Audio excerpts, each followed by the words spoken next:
is yours. Baby, the floor is yours. Yeah, baby, I mean the floor is yours. Baby, come down to the floor is yours. Let me show you how to the floor is yours. The floor is yours. The floor is yours. The floor is yours. The floor is yours. The floor is yours. Now it's my turn to tell y'all about my big bro Gerard in the podcast crew.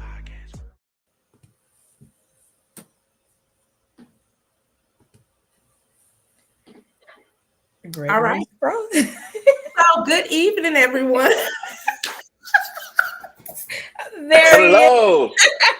What's up, good people? Spoke Y'all too wasn't gonna soon. start.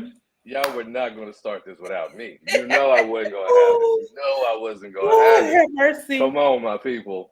Welcome to the Floor is Yours podcast. Thank you everyone for tuning in and watching. We know that you got a lot of options, and so we consider it a blessing that you're here with us today. And so, here it is our desire to bring real and relevant conversations to our community that pushes the needle forward so you all can be blessed by it. And so tonight is, of course, another night that we got a dynamic and informative and important conversation that we're going to have, something that happens to all women. It is a matter of life, and so we're here to discuss it because there's a lot of confusion around the term menopause. And so today we brought an expert to talk about it so that we can explain it and debunk some of those myths and urban legends that you may hear about it. But before we go another further, we want everybody to like, share, and subscribe. The Floor is Yours podcast. Tell your mama, tell your daddy, tell your cousin, tell your play cousins that the Floor is Yours podcast is on, and ask them to tune in because this is where you get the real. As always, I got my girl, my sister from another mister with me tonight, my Tawana Bruce. What's up, sis? Talk to the people. Hey, good people. So good to be on with you guys tonight. It's going to get interesting. Yeah. Hey, thanks for joining us. Well, Matsuwana, you and I don't consider ourselves to know everything, so we like to bring in people who know more than us, right? To talk about certain topics. And so tonight we have an expert on. Miss Carleeka is with us tonight, and she's going to help us explore this topic of menopause. So, Carleeka, tell the folks about yourself. The floor is yours. Well, thank you. Welcome, everyone. I'm excited to join you all on this amazing Thursday evening. Okay, y'all, can we just keep it real? We ready to put these bonnets on and get into bed. Okay. And shout out to Gerard. Where you at, bro? Where you at, Gerard?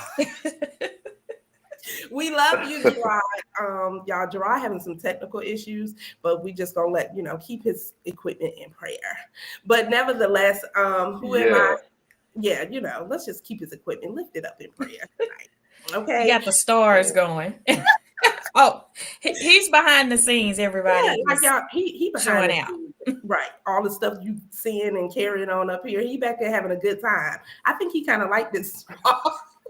But yes, we're going to be talking about menopause, and I am a workplace wellness consultant. And so I travel and speak talking about the hottest topic around literally is menopause and women's health, and making sure that we're educated, we're equipped, and we're empowered during this transition, no matter what phase or stage of the transition you're in. And so I'm excited to have a fireside conversation in chat. So if you all have questions, make sure you drop them in the comments. If you have not shared this out, it's going to take you like 2 seconds. So what you waiting on? Like, what's up? Go ahead and share it out with your mama or somebody, your daughter, your sisters, your coworker, someone who might be like, oh, child, I'm going through it. And I forgot my fan, and I never do. So if I get up, just know I'm going to get my fan. Well, I think everybody deserves a little pause to go get their fan. Hey, I love it. I love your energy so far. Tonight is going to be a great conversation. I already know. And just to reiterate what you just said, drop your comments down below. My favorite part of the show is where we do get the comments from our listeners. And so you guys come up with way better questions than we do. So we appreciate you guys contributing to the conversation. Before we get into the conversation, Carleeka, you said you are a workplace wellness consultant. What does that entail? What is it that you do? Oh, in a nutshell, we definitely assess what is going on. So a lot of times we're taking people from awareness to action. So most people in the workplace are getting Mm, all these amazing emails, right, that you're not reading, yeah. or they're really not resonating with you. And so it's really saying, let's assess, let's acknowledge what's maybe going on with your employees. When you lead well, then your business, the organization can flourish well as well. So we have Hmm. to make sure that we're normalizing conversations, and this is one of those conversations and topics that you still don't really see in wellness Hmm. programs. A lot of companies are still not talking about it. A lot of Yeah. communities, it's not just a woman problem, right? It's a public health concern. It is a workplace concern. It's a community concern. It is a male concern. It's a people. So it has nothing to do with DEI initiatives or anything. It's if your organization isn't talking about it, it's not DEI, it's leadership. Wow, wow, that was great. I love how you said that, this uh this part of life just kind of bleeds into everything. It affects your home life, it affects your work life, it affects our Mhm. community, and I love how you stated that. So that's great. I remember when I was a young boy, back in high school. How I learned about menopause was from an episode of the Cosby Show.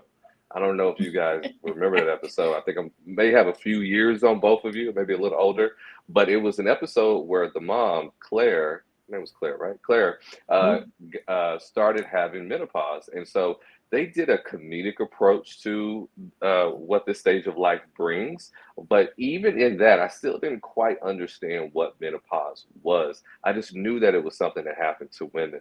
So, Carleeka, could you tell us exactly what is menopause?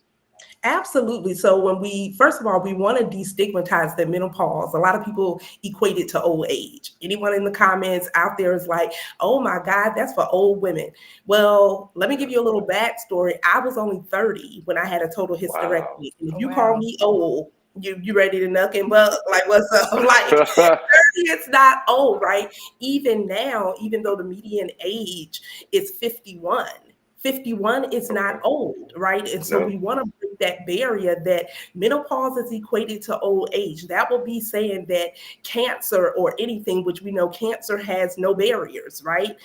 That it will only be equated to old age, or bone disease is only old age. And so when we Hmm. break that stigma around ageism, when we break the stigma around sexism, then we're able to have a different perspective of that menopause is not. So a lot of the language that we see is that it is a natural transition.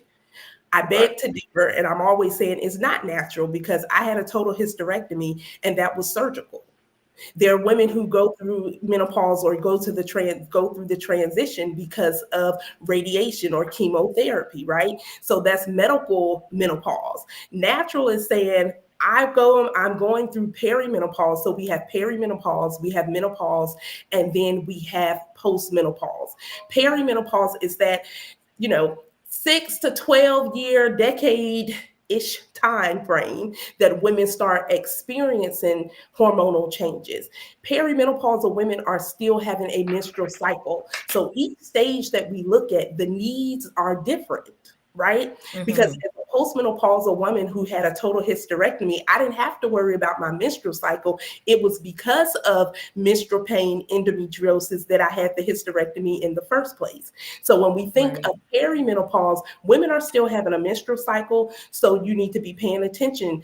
Okay, and is it heavy? Is it light? Is it stopping? Menopause itself is literally one day. Menopause is saying 12 consecutive months with no menstrual cycle. So I just talked to a woman. She got to 7 months and her menstrual cycle just came back.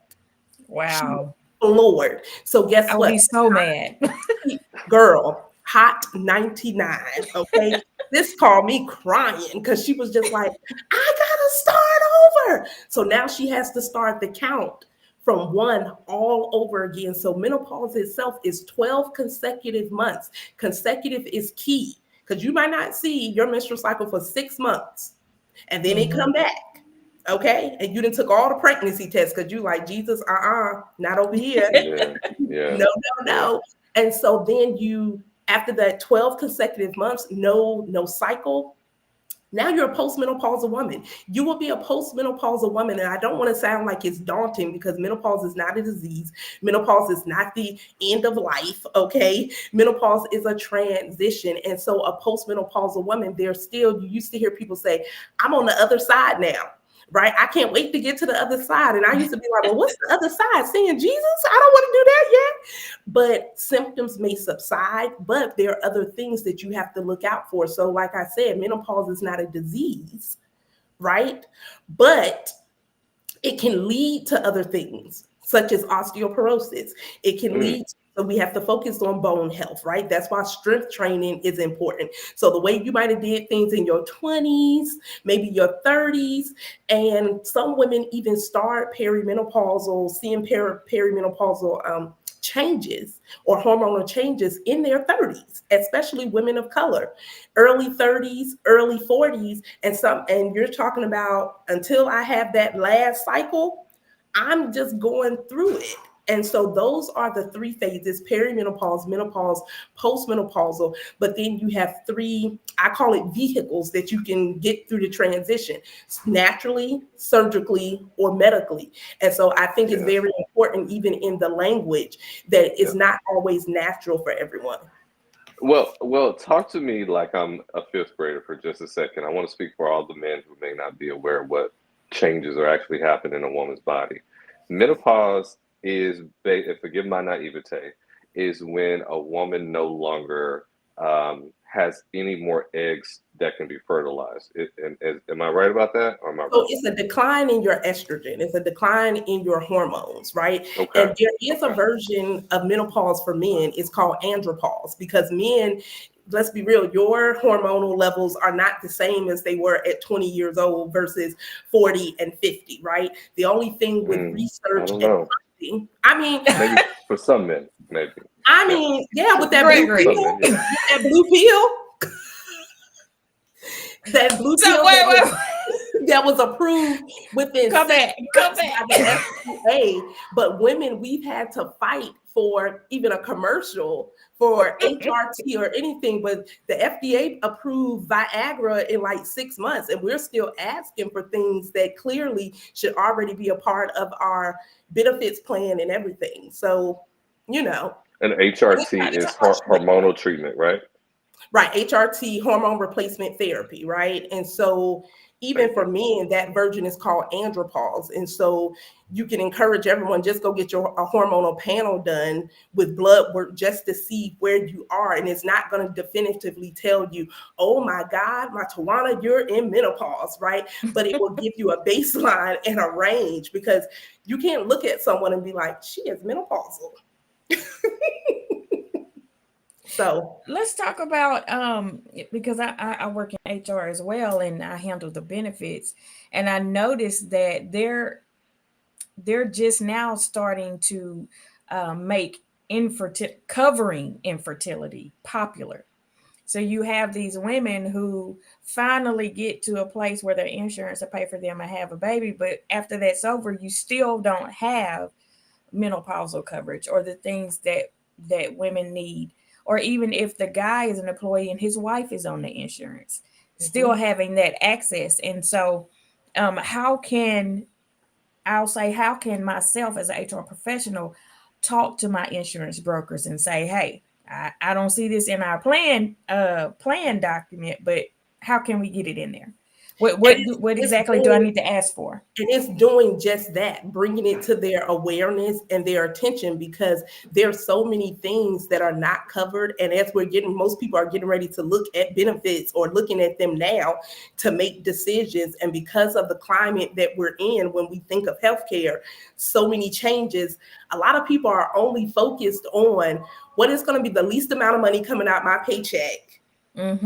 Every week, bi-weekly, however their pay is, versus really looking at, I need to pay attention to the plan I'm choosing to see what is really going to be covered, even if on the front end, I might feel like I'm losing, but technically on the back end, I'm winning, because once I lock into this plan, unless I have a life-changing experience to happen, I'm locked in. And so I love that we're talking about this, because a lot of benefit departments don't even know, like, okay, what is maybe not covered that we should be bringing up to the insurance brokers to see, is there a generic form of this? Is there something in the what do they call it, the formulary, right? Is it something in the formulary that we can actually get implemented into this plan that may even be more presentable for people to say, you know what, I may need to get this, versus once I'm locked into this plan, I'm sitting on the phone for 45 minutes to an hour or longer trying to see, why isn't this prescription covered, right? Or what discount plans may be offered. And so it's really asking and bringing it to their attention to say, no, we need, especially when you check the climate of your workplace. Right. If it's a bulk of women that's working there as well, or like you said, the men who are carrying their wives or partners on their plans, the best thing any HR director or anyone can do is bringing it to the insurance broker's attention, and then asking, what can we do to make sure that some things are available where people can make a decision to say, okay, this is what I may need. And then how can we get the best cost for this as well? Because nowadays, that's the main thing people are looking for. How much is it going to cost me? Absolutely. Yeah. Thank you. I will be emailing my broker tomorrow. I love it. That is good. So Gerard has a question. I'm sorry, Gregory. I was going to say Gerard has a couple of questions from the background. Were you going to address those? No, we can. I would love it. I love it. Okay. I love it. Going back to your friend who went 7 months without a cycle, Gerard is asking, why is it a bad thing for her to start her clock over? Because, Gerard, one, when we even think about our menstrual cycles, right, when we first started, it wasn't presented in the way that was like, yay, here you go, you just won $1 billion, right? So having the opportunity not to be concerned with the menstrual cycle, you can wear what you want to wear. You don't have to worry about the cost. I mean, they're really women. Like, I always felt that sanitary pads and everything should be covered with insurance. It's a necessity, right? Right. But they're not. So you have women I worked in the education field too, and it would be young girls there who didn't have what they needed. And it wasn't like, their menstrual cycle popped up. They came to school not having what they needed. And so, Gerard, she was just upset because she was looking, what in quotation marks, we joke, the other side of, okay, I'm almost at that 12-month time. And so when we even think about menopause, it's not just the hot flashes. It's not just vasomotor symptoms, brain fog, or cognitive. It's emotional. It's psychological.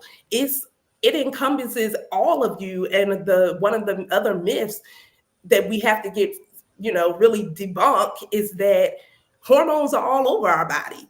It's not just reproductive, right? Because if it was just reproductive, then why are people having emotional breakdowns? Why are people ready? Welcome back, Gregory. You all give them a round of applause. Welcome back, Gregory. And so when we think of those symptoms, so Gerard, she was just upset that 7 months, and now I'm having to go back to one. It's like with anything in life, right? You've been consistent or something, and then say you get injured or something, and now I got to start from ground zero. Or let's equate it to money, right? You saved up all this money, and then emergencies happen, life happened, and now your savings is dwindled down, and now I got to start all over. Yeah, that's got to be rough. Carleeka, I want to ask you about predictors and symptoms. And so when we look at family history, is when your mother and your grandmother, is that a good predictor that a woman could determine when menopause will start for her? And what are some of the symptoms? What are some of the first things that a woman will notice to go, maybe I should ask my doctor what's going on with my body? Well, first, predictors, when we think of our loved ones, right? First of all, they got to know they're going through it. So a lot of us didn't have any predictors because they didn't even know. Right. Right. You would hear them say, I'm going through the change. You just wait. Yeah. But they didn't really understand or even recognize what was going on. So we have to have these conversations in normalizing and using the right language and terminology to say, hey, once you start, you've noticed, one, let's back up. You got to pay attention. And a lot of us don't pay attention to our own bodies. So when we go to our doctors, we don't even know what to talk about. Because you didn't track anything, you didn't trend anything. You don't have to be a scientist to collect data. Right. Collect your own data. So I always used to have a notebook with me that I was tracking times those who have night sweats, right? And it's waking you up every night, 2, 3 o'clock in the morning. I had my notebook writing this stuff down. You don't even have to be old school like me, pen and paper. You can type it in your notes on your phone, okay? Because I know it's right there on the nightstand or under your pillow. It's not far. But in those moments, I was able to look at, okay, I'm waking up every morning at 3:30. And then I'm like literally timing, like how long am I having? And then I'm writing like, did I have to get up and then I changed clothes? Did I get up? Like how many times out the night was I getting up? Because then I collected my own data. So when I've had conversations at the doctor, hey, this is going on, this is going on. I'm not just forgetting my keys or something. And then how many times are you forgetting your keys? How many times are you forgetting what you went back in the kitchen or in the bedroom for? And so you be your own advocate and collect your own data so that when you go to your appointments and different things, you can actually have a more informed conversation, because at the end of the day, you're with you longer than you're going to be in that office. And so predictors would, I won't say gauge by your mother and your grandmother, because if the conversations are not being had at the kitchen table or not being open, I can't use them as a predictor. What I can use as a predictor is what's going on with my body. How am I sleeping? How is my cognitive thinking? How am I psychologically? How am I emotionally? And do I have increased anxiety? Then digging deeper into your own medical history, right? Because everyone is not a candidate for hormone replacement therapy. Everyone's not a candidate for hormonal treatment plans, right? Based upon your medical history. So if anything, the detectors would be know your family's medical history, get as much of it as you possibly can so that certain things you can be paying attention to. Then I can ask questions, right? If my mom and my dad or my mom and grandmother had heart disease, that's something that I would definitely want to know about and be more cognitive about when I'm going to my appointments, when I'm getting an EKG, right? Hey, well, my mom dealt with heart disease or my grandmother dealt with heart disease. Is it possible that I can get an ultrasound of my heart because they were this age when, their heart wasn't functioning at no more than 70%? And then some of the symptoms you're talking about, VMS, vasomotor symptoms, where that's your night sweats and hot flashes and things. There's hormonal fluctuations that's going on. Hair thinning is another one. Some of the ones that we see, a lot of women are saying, weight gain. But then we have to look at bone loss as well. So we look at that chart of go get this done at 40 and go get this done at 50. Osteoporosis is down there like 60, okay? By the time you go get a bone density test, your bones are brittle when maybe all you needed to do was increase your calcium. So now we're talking about more preventive measures that we can take holistically just by lifestyle changes. How effective is hormone replacement therapy? Does it help with the transition? Does it help make it a little bit more, I guess, smoother if you are a candidate for it? One, everyone's journey is different, right? And so everyone has their own different testimonials behind it. A lot of times women have been afraid of any hormone replacement therapy because of the narratives that it's going to cause cancer, right?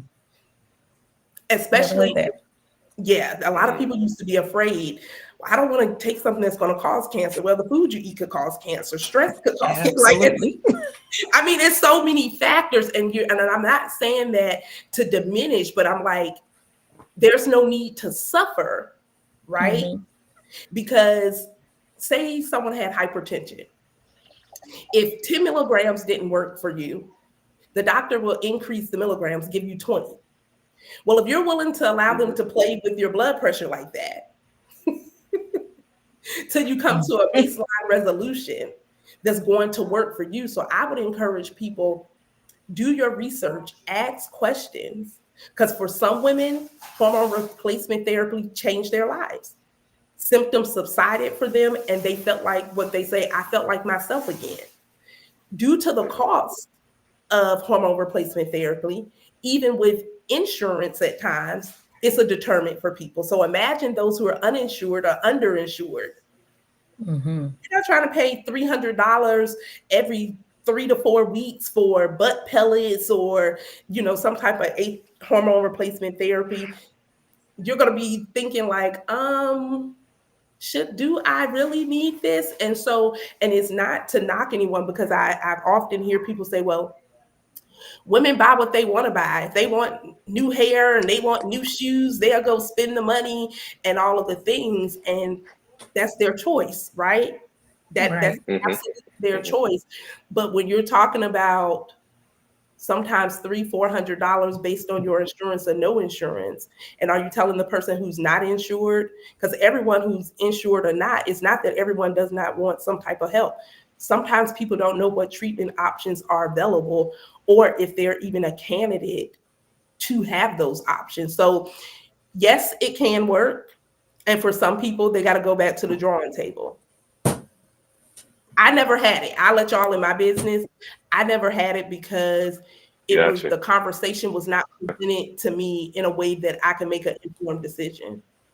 Right. Okay. Do I Well, that's regret good. it? That's good to know. So No.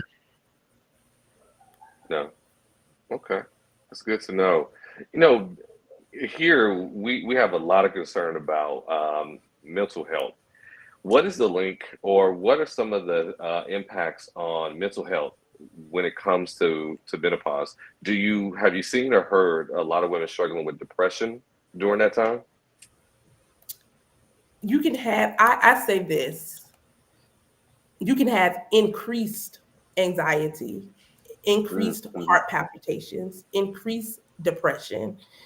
Um, we can't blame everything on menopause though, right? Mm-hmm. So when we think of Kate Spade, and when we do research on women, look at statistics of women who are, unaliving themselves and different things. And we think of Kate Spade. She was, I think 51. But according to her family and stuff, she had dealt with some mental health issues. Now, we Okay. don't know what treatment plan she was on or not, or what may was working or what may not have been working. When people look at her life on a bigger scale, people would be looking like she just had it all together, right? But she left a Yeah. child behind. Yeah. So it can be heightened, but I would tell anyone, it's like before you get married or anything, it's some work that you could be doing now while you waiting. So even if you deal with depression or anything, go get the help that you need. So in those instances with your hormones fluctuating, right, that you don't Mm-hmm. have control over your hormones fluctuating, you know how to handle it, right? You have strategies to handle. You have strategies to handle stress management, right? These are things that a lot of us, unfortunately, we weren't taught younger. Right? Or even in early adulthood, these are strategies now that some of us are really implementing in our lives. So it can heighten depression, anxiety, but we have to get to the root cause of things as well. Thank you, Carleeka. And This on is that such an note, interesting. I'm sorry, Go Gregory. ahead. Gerard is saying we need to take a commercial break. We'll come back, and I see your question as well, Darkisa. We'll come back and answer that.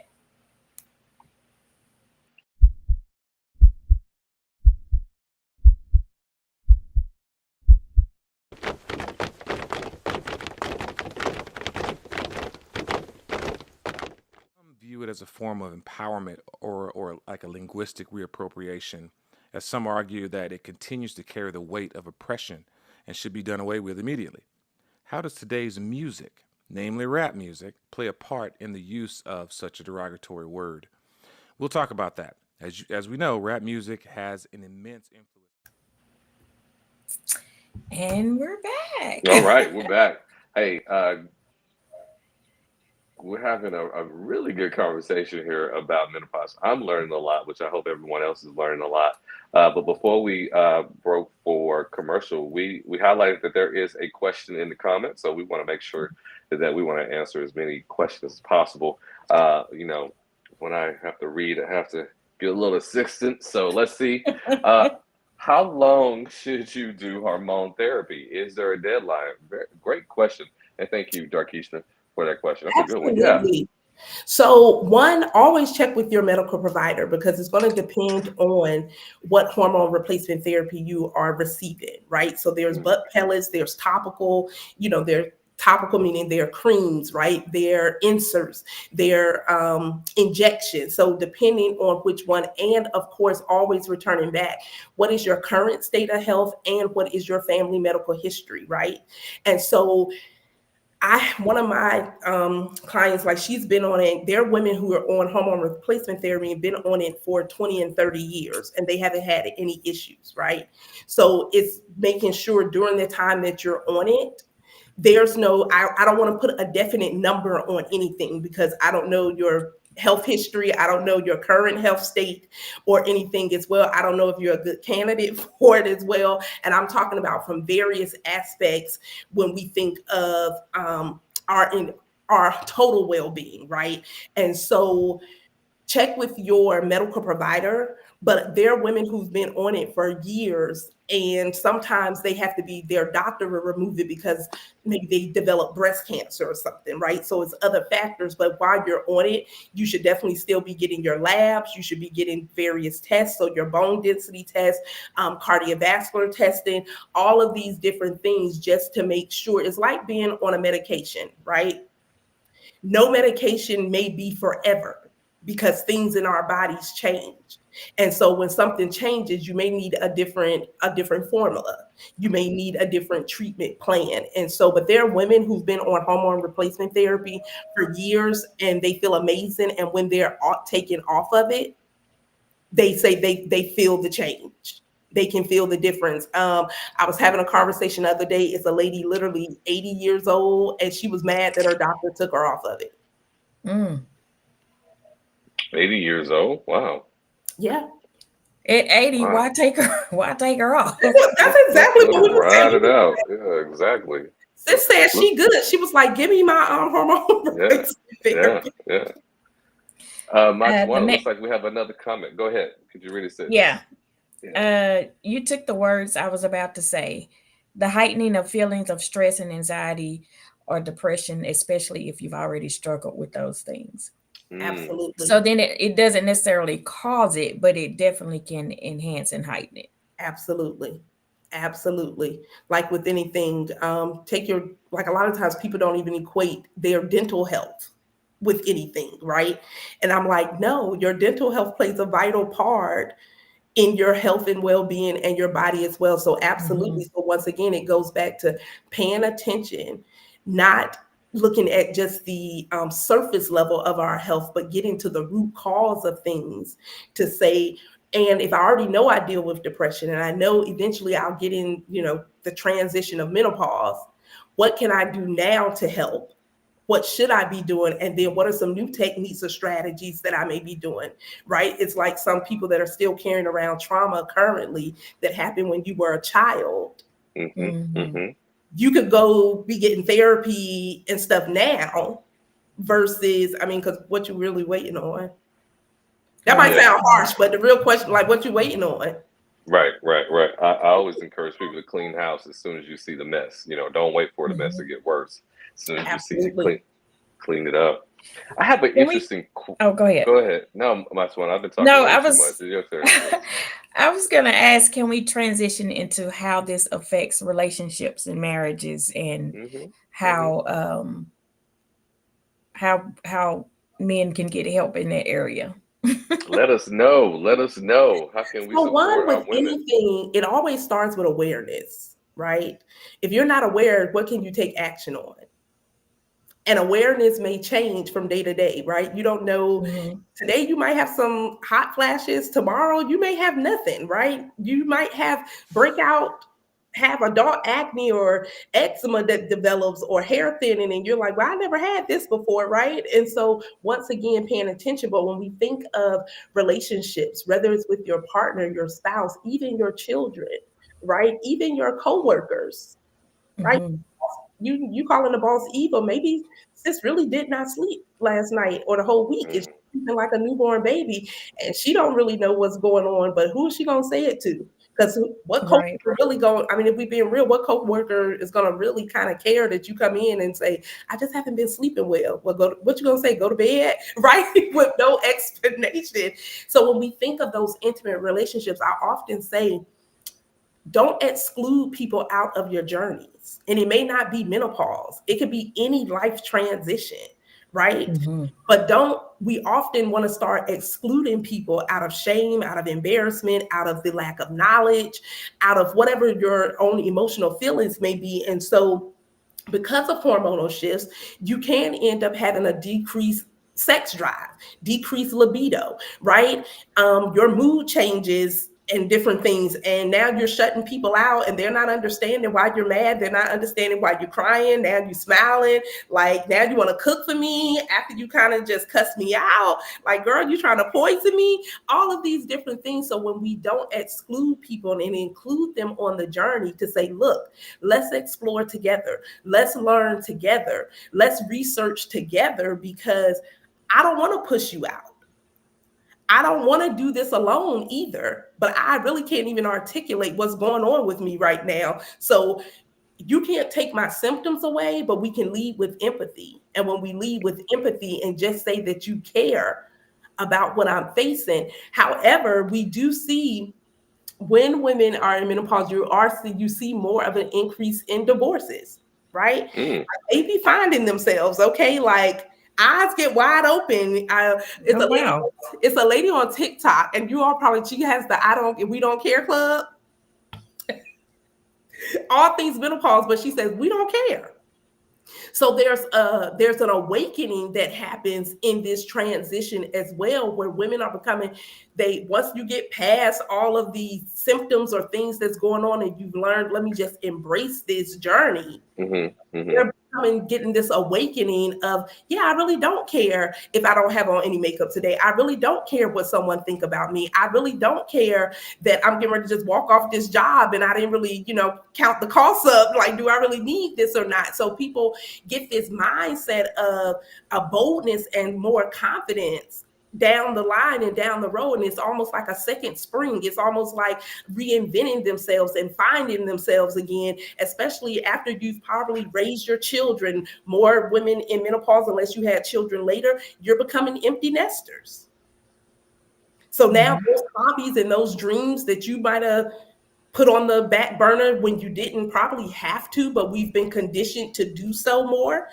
Now you're like, you know what? I did used to love doing that, and let me get back to it. And so even in a relationship, your spouse is someone, once you get past that hump, might be looking like, who this Harpo? Who this woman right here? Who is this? But it does not have to be a strain. We just have to come together and include. So I included my spouse. I asked him often, how was your menopausal journey? How has it been for you? I even asked my Mm-hmm. children, because now they were able to point out things, when certain things I didn't notice, that when I was a little snappier, a little short, they're like, oh, why are you snappy today? Why are you short? So I had to write that stuff down, and don't be offended when someone call you out. Right. No, we And can't let me blame ask. everything on menopause, though. I mean, did No, did you find that your friends and family kind of blamed menopause maybe a little bit too much?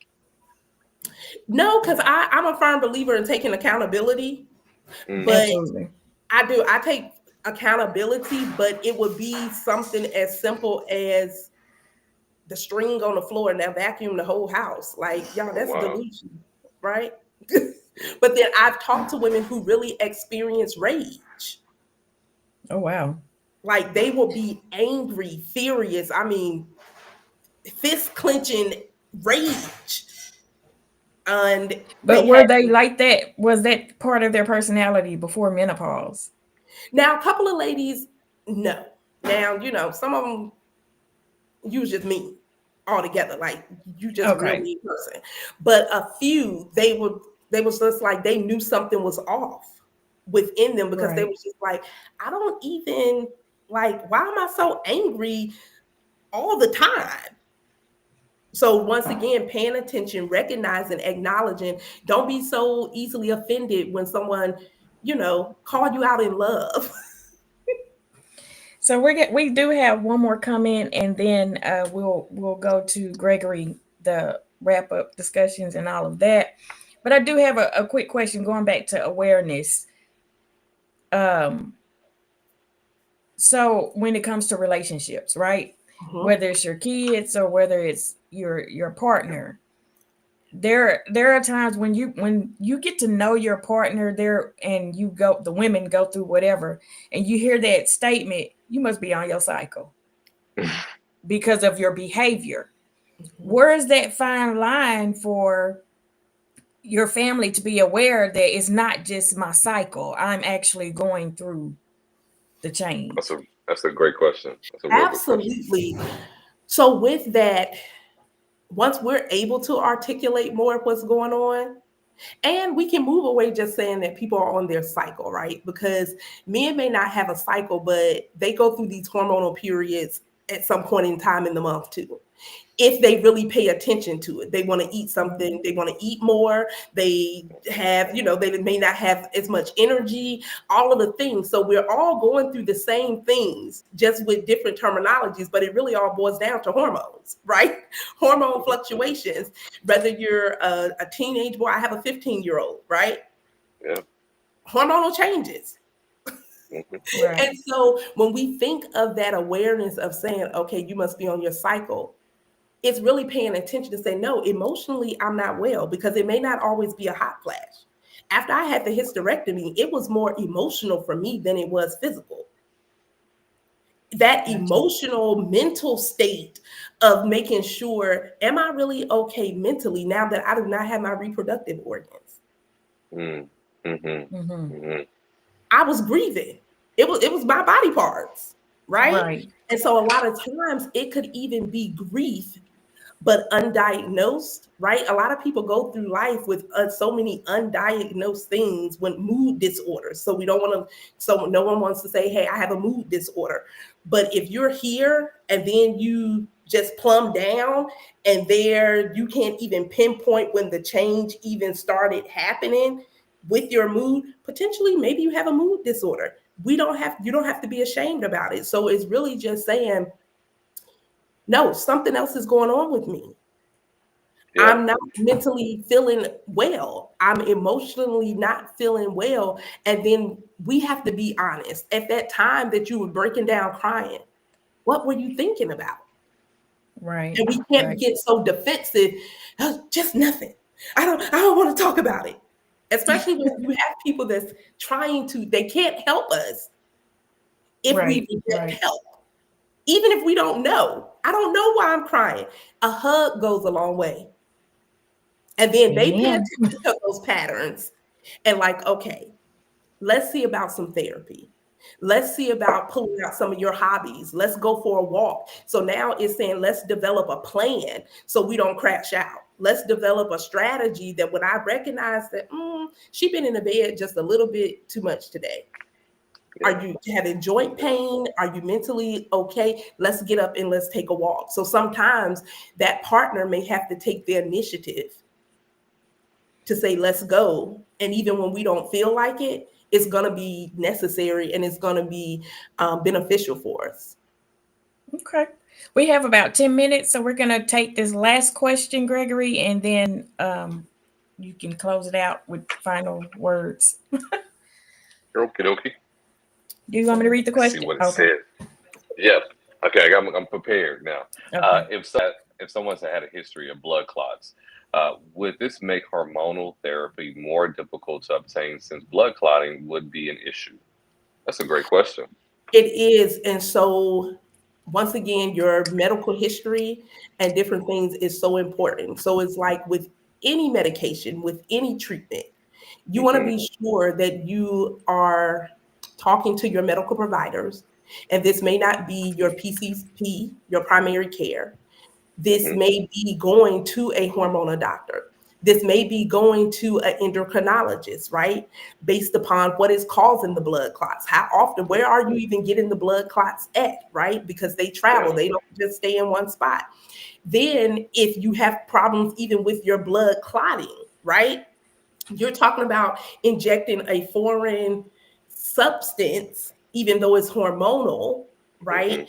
But always consult. And when I say consult, I'm talking about your PCP. If you go to specialists, whether it's a gastroenterologist, endocrinologist, if you have any particular diseases like rheumatoid arthritis or a history of anything, right? You want to be talking to your mental health providers as well, because certain medications and different things can come back.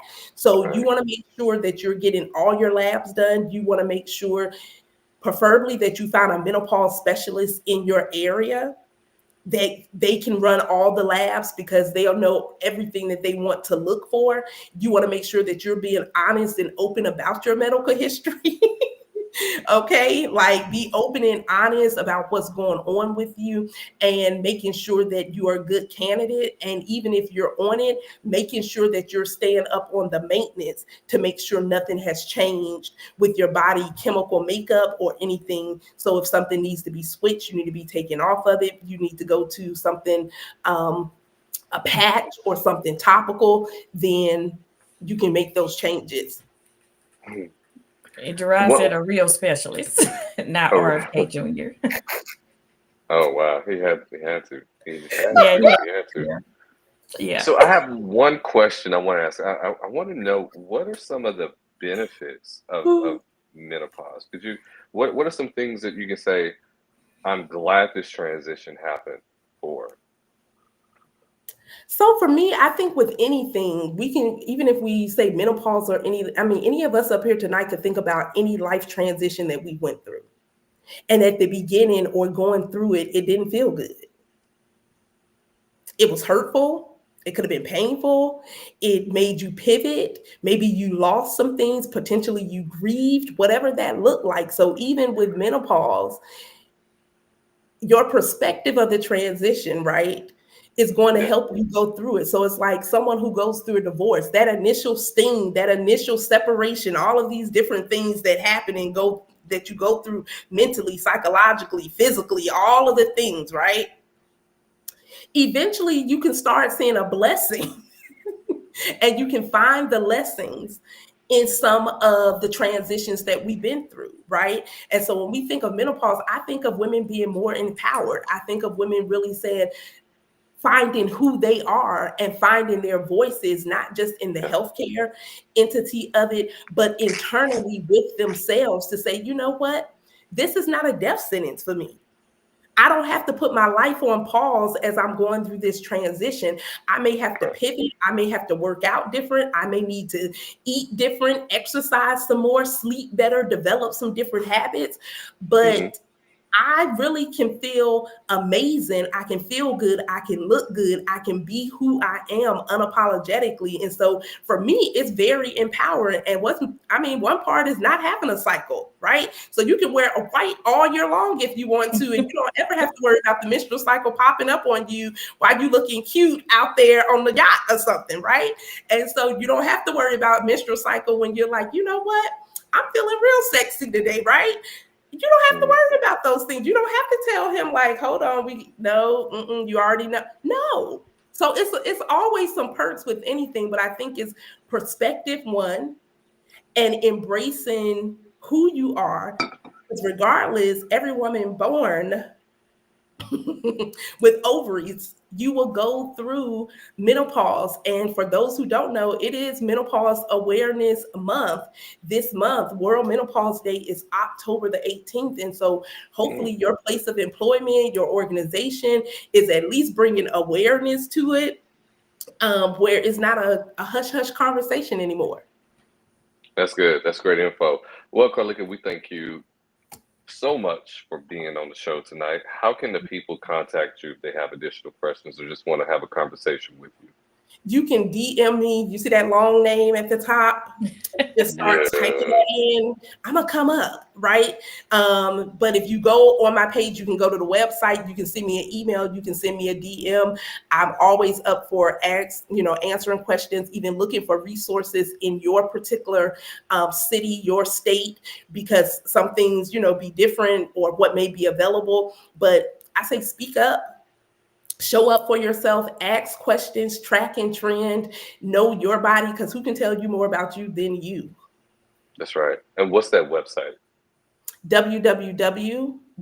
Was that 3 W's? Inso Inc. INSO Inc.org. InsoInc.org. You said .org or .com? .org. .org. Okay, great, wonderful. This is a great conversation. I learned a lot. I love these conversations because I think as a partner of someone who will eventually go through this process, it's important for me to be informed as well. One of my biggest takeaways, if I had to say, is love requires flexibility. And so don't blame the condition, respond to the feelings. Because in every scenario we go through life, people will evolve and people will change. You will not stay married to the same person your entire life. They may be in the same physical body, but emotionally and spiritually, they're going to evolve throughout. So whether or not it's through something medical, biological, mental, or physical, whatever the scenario will be, our responsibility as partners and caregivers at a point in time is to not blame the condition, but respond to their feelings. And so thank you so much for highlighting that for us today. It was great having you. Matsuwana, did you enjoy the conversation Thank you. tonight? I did. I even learned some things. As a woman, I learned some things. So I'll be better prepared when it's time for me to go through that transition. Absolutely. You can talk to your That's man what it's about about. it, right? Yeah. Absolutely. Well, I'm single. Yeah. I'll talk to my brothers. Okay. Well, ladies and gentlemen, we are accepting applications for Matsuwana friends. One interested, please send applications to the Floor is Yours LLC. They will be reviewed by myself and Gerard, and then we will go before the council and we will discuss. So, thank you everyone for watching. It has been a pleasure. Pray for me. I am sick. It's been a pleasure once again. So this is the Floor is Yours podcast, and the title says it all. If there is a conversation that you think needs to happen, please let us know. Stay in touch with us. Subscribe to the Floor is Yours podcast, LLC, on Facebook and everywhere on social media so you can stay in touch with us and keep the conversation going. It doesn't have to stop just because the show is over. Put it in the comments. We'll make sure that we respond to any questions that you may have. Thank you so much. We love you for listening and for watching, and we hope that you learned something tonight. But in the meantime, peace, love, hair grease. We out. Thank you. Won't need another, this one here really do it for you. Baby, yeah, baby, I'm in love. Baby, come down to the let me show you how to